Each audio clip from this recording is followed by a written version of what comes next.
Mabuhay! Good day once again. Welcome to another video report presentation where we tackle Philippine tourism law in Chapter 10, the laws regulating restaurants and other tourism-oriented establishments. By the way, my name is Maria Ellen P. Onyot from Business M3A, and today we will explore the legal framework that ensures these businesses operate smoothly, maintain quality standards, and uphold consumer rights. Let's dive right in. First, let's talk the topic outline and learning objectives of this chapter. So here's the topic outline. First, we will talk about the introduction, its nature and description of tourism-oriented businesses, accreditation and standards by the Department of Tourism, the key laws governing tourism-oriented establishments, consumer protection and business responsibilities, laws on alcohol sales and regulations, laws on cultural and historical tourism establishments, and crimes and legal liabilities in tourism establishments. So here's the learning objectives. So at the end of this lesson, students are expected first to enumerate the responsibilities of a restaurant or similar establishment. Second is to identify the laws that govern restaurants, caterers, bars, health and fitness clubs, spas, and entertainment. And last but not the least is to cite examples of issues and problems that may arise in restaurants, bars, and other tourism-oriented establishments. So that is all for our first part. Now, let's start the proper discussion. So the longevity of Filipino restaurants depend on their consistency in quality and the loyalty of the generation of patrons. Entertaining in the Philippines is deeply rooted in cultural traditions reflecting social status, education, and hospitality. Over time, entertainment trends have evolved, with karaoke bars and comedy clubs and ballroom dancing replacing older nightlife establishments. The Philippines, rich in arts and culture, has state-supported initiatives to protect and promote cultural heritage. The 1987 Constitution includes provisions to enhance cultural appreciation and artistic expression. So this cultural identity is reflected in various establishments like museums, galleries, restaurants, entertainment hubs, and fitness clubs.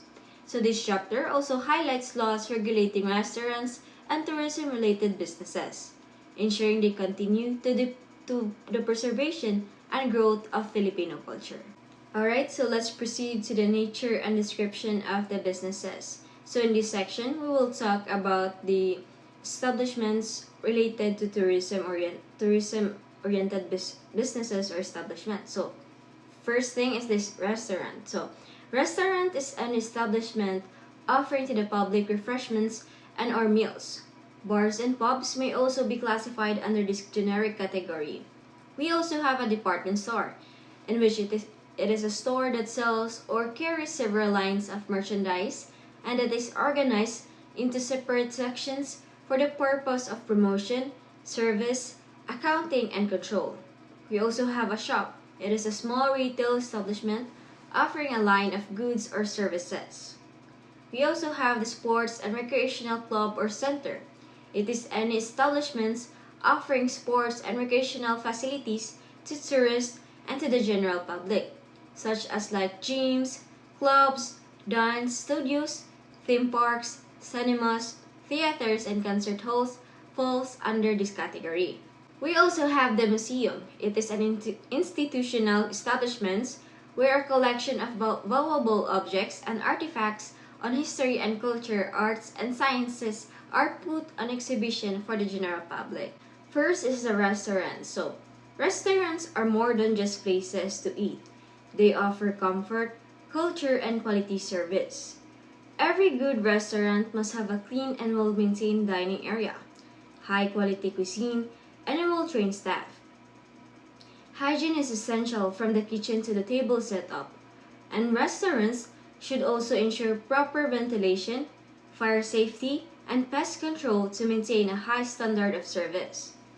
Examples include fine dining restaurants like Benkei and Via Mari, casual dining places like Max and Jerry's Grill, and fast food chains such as KFC and Chowking or like Jollibee and McDonald's. So for the next establishment, which is the shopping or the malls. So shopping is a big part of the tourism and business industry. Shops and department stores must be in prime locations and have an inviting storefront. They should provide a wide selection of goods, clear pricing, and an excellent customer service. Official receipts must be issued, and authenticity certificates should provided for antique items. Cleanliness and security are key in maintaining a good shopping environment, and some popular stores include the Island Souvenirs, pen shops, restaurants, and Robinsons. So that's all for shopping or the department store. So we proceed to another tourism-oriented establishment. So just like fitness and entertainment. So for fitness and entertainment, sports and recreational centers, it provides various activities. These include gyms, amusement parks, and cinemas.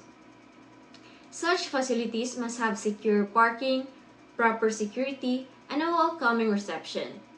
And clean restrooms, dressing rooms, and well-maintained sports equipment should be available. And some well-known recreational spots include Enchanted Kingdom, Slimmers World, and the Cultural Center of the Philippines.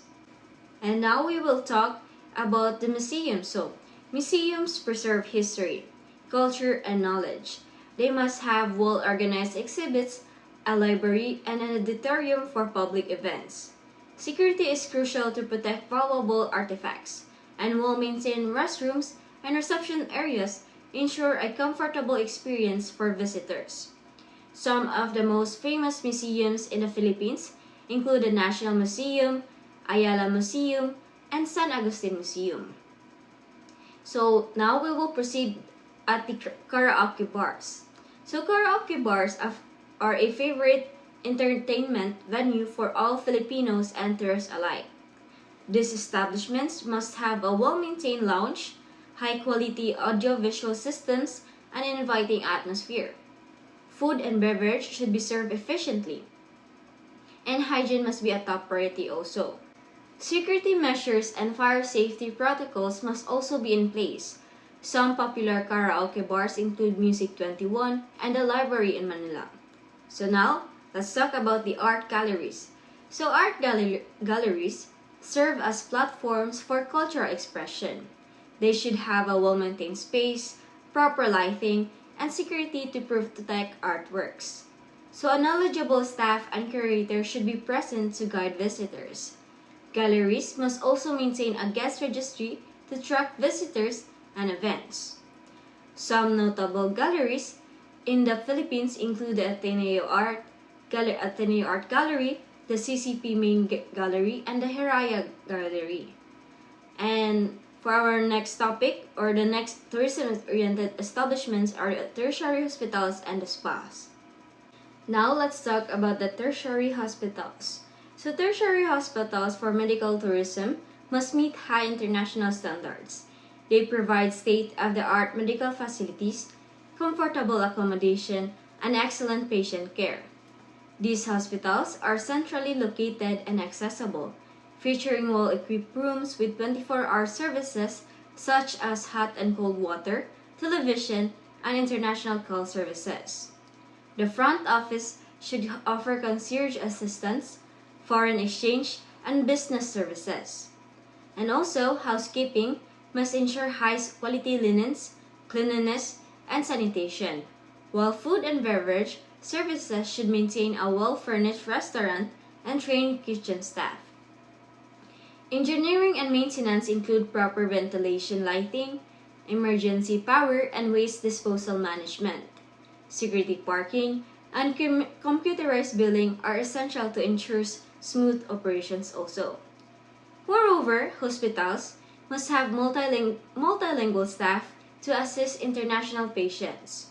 In the Philippines, some of the leading tertiary hospitals for medical tourism include Medical City, Makati Medical Center, and St. Luke's Medical Center.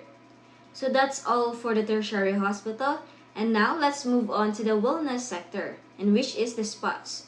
So spas provide a sanctuary for relaxation and rejuvenation, catering to different needs. And now now we will classify them into several types. So we have, first is the day spas, in which offer treatments like massages and beauty services on day use basis. We have the resort spas, in which it focuses on lifestyle and health enhancement, often including accommodation. We have hotel spas, and provide wellness services within urban or out-of-town hotels.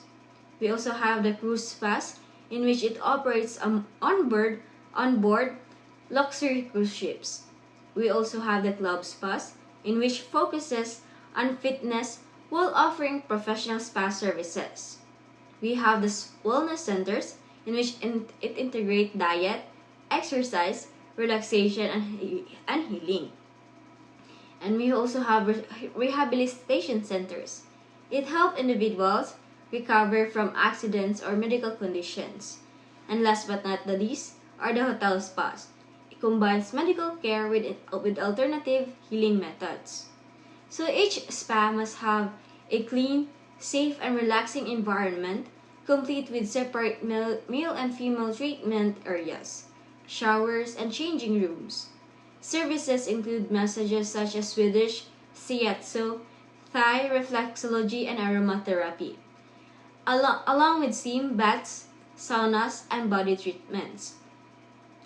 The staff must be professionally trained, dress in clean uniforms, and maintain a high level of hygiene.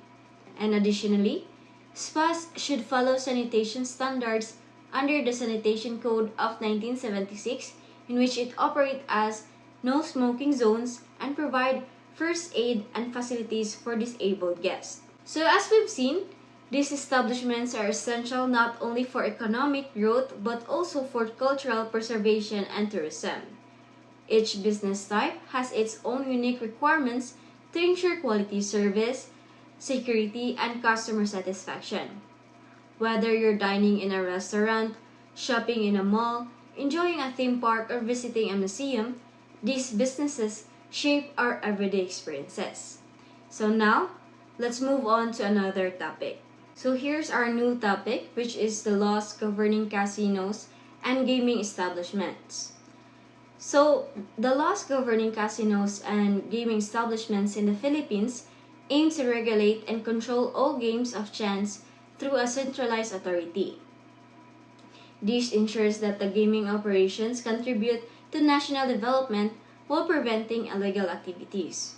To achieve this, the Philippine Amusement and Gaming Corporation, or the PAGCOR, was created as the sole government entity responsible for overseeing and managing casino and gaming operations. So PAGCOR's objectives include, first, is to generate revenue for infrastructure and social programs. Second is to enhance tourism by developing recreational and entertainment facilities. Third is to prevent corruption and illegal gambling through strict regulation. So by these goals, centralizing gaming activities under PAGCOR, the government ensures that casinos operate legally, ethically, and in a way that benefits the country's economy and public services.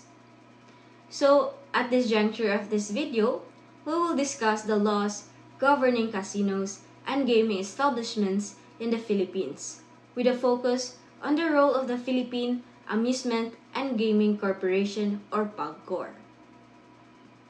So now let's have a flashback talk about the history of PAGCOR. So, PAGCOR was established in 1976 under the administration of President Ferdinand Marcos. It was created to regulate gaming activities, prevent illegal gambling, and generate funds for government projects. So under Presidential Decree 1869, PAGCOR was granted a 25-year franchise, renewable for another 25 years. This franchise allows PAGCOR to operate and manage casinos, gaming pools, lotteries, and other betting activities throughout the country. As the governing body of gaming establishments, PAGCOR has several key functions, such as, first, entering contracts with gaming operators to ensure efficient casino management. Second is to import necessary gaming equipment for casino operations. Third is to acquire land, public spaces, and even Manila Bay access for casino development, including floating casinos. And lastly is regulating and overseeing all gambling-related businesses to maintain a compliance with the law. So a portion of POGCOR's earnings goes to government projects. After deducting a 5% franchise tax, 50 or 60% of its revenues are allocated to infrastructure, disaster relief, and other government initiatives. Additionally, POGCOR enjoys tax exemptions on imported equipment and foreign entertainment fees. However, due to Republic Act 9337, it is now subject to value-added tax or VAT. In summary, POGCOR plays a vital role in regulating the gaming industry, generating revenue for the government, and ensuring that gambling operations remain fair and legal. It is a major contributor to national development while keeping gaming establishments in check. So now let's proceed to another topic in which we will discuss the proper operation and maintenance of tourism-related establishments and the requirements for accreditation by Department of Tourism. So first and foremost, fire safety is a priority. Establishments must comply with the Fire Code of the Philippines and ensure all firefighting facilities are in place. Proper ventilation, air conditioning, and periodic vermin control are also required to maintain cleanliness and hygiene. Also, to maintain a safe and professional environment, certain activities are strictly prohibited, and this includes no pets or animals on the premises. Second is no gambling, public intoxication, or disorderly conduct. Third is no street vendors peddling wares within the premises. No immoral or illegal activities such as prostitution and pedophilia. Owners and staff must report suspicious individuals to authorities immediately. In terms of accountability of owners and staff, so business owners and managers can be held accountable for the actions of their staff. However, they may be exempt from liability if they prove that they exercise due diligence in supervising their employees. So for tertiary hospitals catering to medical tourists, high maintenance standards are required. Facilities must be regularly maintained and clear signage should be displayed for easy identification by patients and visitors. So here is the Department of Tourism accreditation requirements. So to operate legally and gain accreditation from the Department of Tourism, businesses must submit essential documents, such as first are the business registration documents for corporations, partnerships, or sole proprietors. Second is the latest income tax returns and financial statements, except for new businesses. Third is the complete list of employees, including foreign workers with valid work permits. Fourth is the mayor's permit and municipal's license. Last but not the least is the special documentation for specific establishments like galleries, hospitals, and spas. In conclusion, maintaining high standards in tourism-related establishment is essential for guest safety, service quality, and legal compliance. Proper accreditation ensures that businesses meet these standards, contributing to a better tourism experience in the Philippines. Let's proceed now to the topic of laws regulating caterers. So this topic is an essential aspect of the food service and hospitality industry. Catering is more than just serving food.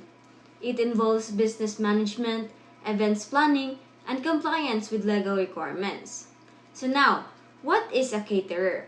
So a caterer is a person, firm, or association that provides food, supplies, and sometimes services for events like weddings, parties, and corporations. Corporate functions, I mean. So this industry plays a vital role in the hospitality sector by ensuring seamless food service for different occasions. By the way, there are two main types of catering services.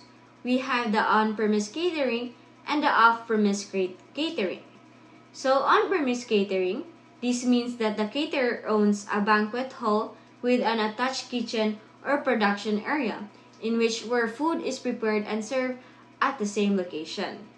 And the second one is the off-premise catering. In this type, the caterer transports food and service equipment to a client's chosen venue, such as an event hall, outdoor location, or even a moving vehicle like an airplane or a boat. So, caterers serve various functions including weddings, social events. Caterers serve various functions including weddings, social events like parties, debuts, and anniversaries, corporate events and seminars, trade exhibits, and other special gatherings. So, a catering business can be structured in three ways, or the business structure of catering companies. First is the sole proprietorship, owned by one person only. And we also have partnership, owned by two or more individuals. Lastly, we have the corporation, a legally registered business entity with shareholder. So in relation to our topic, which is the food catering, we will explore the Food Caterers Association of the Philippines, or the FCAP, and how it plays a vital role in the professionalization of the catering industry in our country. FCAP is a network of catering companies and allied businesses that aim to elevate the standards of catering services in the Philippines. This includes not just food providers but also suppliers in related industry like food distribution, events planning, photography, and more. So, what are the benefits of joining FCAP? So, becoming a member of FCAP offers numerous advantages. First is you get to connect with top professionals in the catering businesses. Second is your business gains more exposure through major events. Third is you can learn from industry experts through training and knowledge sharing. Fourth is you stay updated on the latest trends in catering and hospitality. Fifth is you contribute to the mission of professionalizing the Philippine catering industry. So now let's talk about membership requirements for caterers. So to become a regular member, catering businesses must submit first is the SEC or DTI registration, business permits and company profile, photos of catering setups, and brochures and business cards, and pass an office visit from FSCAP's Board of Directors. Another one is pay a one-time fee of 3,000 pesos plus a 2,000 first annual fee, totaling 5,000 pesos with an annual renewal of 2,000 pesos. So we also have the membership requirements for suppliers. So for allied members, such as food and equipment suppliers, the requirements are similar, but the one-time application fee varies from 5,000 to 20,000 depending on capitalization. So that's all for our laws regulating to caterers and the food and for the FCAP. And now let's proceed to another topic in which are the role of local government units and the Bureau of Food and Drugs in regulating businesses and ensuring public welfare. So the local government code has transferred specific responsibilities from the national government to local government units, a process called devolution. This allows LGUs to provide services and regulate businesses within their jurisdiction. So what could be the powers of LGUs? Or what are their roles? So local governments, particularly cities and municipalities, have the authority to first is grant franchises and issue permits for businesses. Second is to regulate the operation of hotels, restaurants, lodging houses, and tourism services. Third is to oversee entertainment establishments like theaters, public dance halls, and billiard halls. And last but not the least, is control certain events that may disturb public peace or impact moral standards. Now let's talk about regulation versus prohibition. So, when we say LGUs have the power to regulate, this means controlling and governing business operations, not outright banning them. For example, a city may establish rules for laundries, such as requiring safety measures, but it cannot completely prohibit their operation without legal grounds. So that's all for the local government units. Now let's talk about the Bureau of Foods and Drugs Protection, so BFAD. So this is established under Republic Act number 3720 to ensure public health and safety. So these are the BFAD regulations. So BFAD regulates foods, drugs, cosmetics, and household products by requiring businesses to: first is to secure a license to operate before selling regulated products.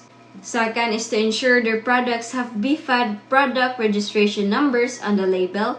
And last but not the least are to follow safety and quality standards to prevent harmful products from reaching consumers. So now we'll talk about the consumer protection. So as for consumers, it is important to check for BFAD certification on products we buy.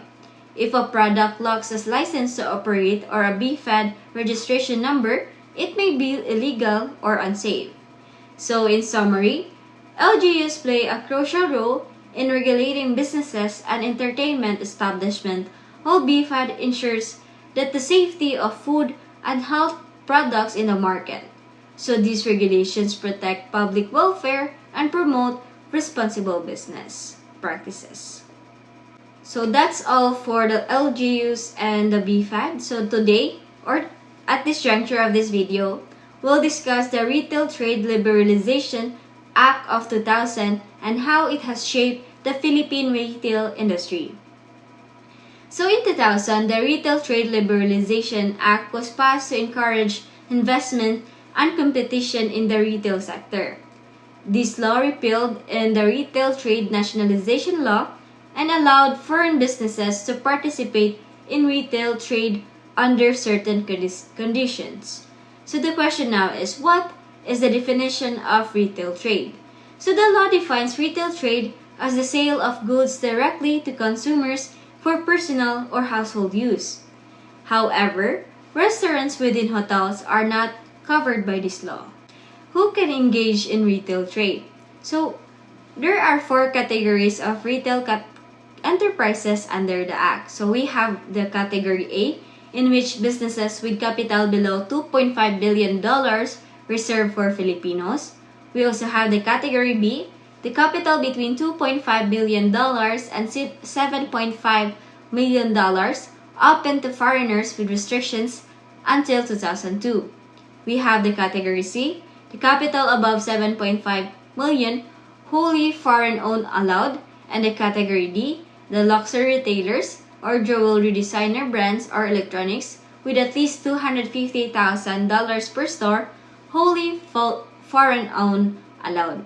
So these are the requirements for foreign retailers. So foreign retailers must meet strict qualifications before operating in the business, including first is the minimum net worth of $200 million. This is under categories B and C, or $50 million, category D. So at least 5 stores worldwide or 1 store with a $25 million capital or $25 million capital and at least 5 years of retailing experience, and their home country must allow Filipino retailers to operate there. The Department of Trade and Industry or DTI ensures compliance with the law. Foreign retailers cannot operate in formal retail businesses like first is mobile selling or rolling stores, second is door-to-door selling, sari-sari stores, and street vending. In summary, the Retail Trade Liberalization Act has helped open the Philippine market to global retailers while still protecting small, local businesses. It ensures a balance between foreign investment and consumer protection. Okay, we will talk to another topic, and in this juncture, we're taking a closer look at the laws regulating the sale of alcohol in the Philippines. This is an important subject for both business owners and the public. So nationally, the National Internal Revenue Code of 1997, updated by Republic Act No. 900-334, imposes excise taxes on alcohol based on its classification and content. This system ensures that alcoholic beverages are taxed before they are sold, helping to regulate consumption and generate revenue for the government. On the local level, the Local Government Code grants cities and municipalities the authority to create ordinances that promote public health, safety, and peace. Many local governments have taken this power to protect their communities, especially when it comes to preventing underage drinking. So for instance, in Baguio City, there's an executive order 2007 prevents minors from entering nightclubs and bars and bans the serving of alcohol to them, with these serious penalties for violators. Similar rules are in place in Benguet, Camarines Sur, Zamboanga City, Leyte, General Santos, and Davao City. In essence, while national laws manage taxation and broad regulation, local ordinances work to ensure that alcohol is sold responsibly and safely, emphasizing the protection of minors and the maintenance of public order. Let's move forward, and in this topic, we will take a closer look at how the Philippines safeguards its rich cultural heritage through laws regulating churches, monuments, national shrines, landmarks, and other historic edifices. So under Presidential Decree Number 260, many of our most treasured sites, from the Santa Ana Site Museum in Manila to the Ifugao Rice Terraces in Banawe, have been declared national cultural treasures or landmarks. These designations ensure that their preservation, restoration, and even reconstruction are closely managed by the National Museum and the National Historical Commission, in partnership with the Department of Tourism. So any changes to these historic sites are strictly controlled, requiring written permission from the National Historical Institute. Additionally, donations made to support their conservation are tax-exempt, reinforcing the nation's commitment to preserving our cultural legacy. In short, this law ensures that our nation's history is protected for future generations to see. And now, for another laws that we will discuss, we will discuss a serious issue, which is vandalism, or as the law terms, it is a malicious mischief. So this offense defined under Article 327, under Articles 328 and 331. So targets the willful damage of property, ranging from statues and paintings to entire public monuments. Such acts are not only destructive but also threaten the integrity of our cultural and historical landmarks.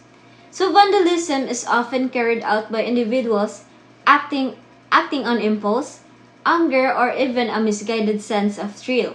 That is why institutions such as museums, galleries, and historical sites are now implementing stringent security measures to protect these irreplaceable assets from damage. So that's all for the topic of laws of vandalism. And now let's move forward to the law of poisoning. So in this juncture, we're addressing a critical public safety issue for poisoning, and this is related for food and hospitality industry. So this is defined under Articles 264 through 266. The law outlines strict penalties for those who knowingly administer harmful substances or beverage to others. Whether the injury is serious or merely temporary, the intent to cause harm carries heavy consequences.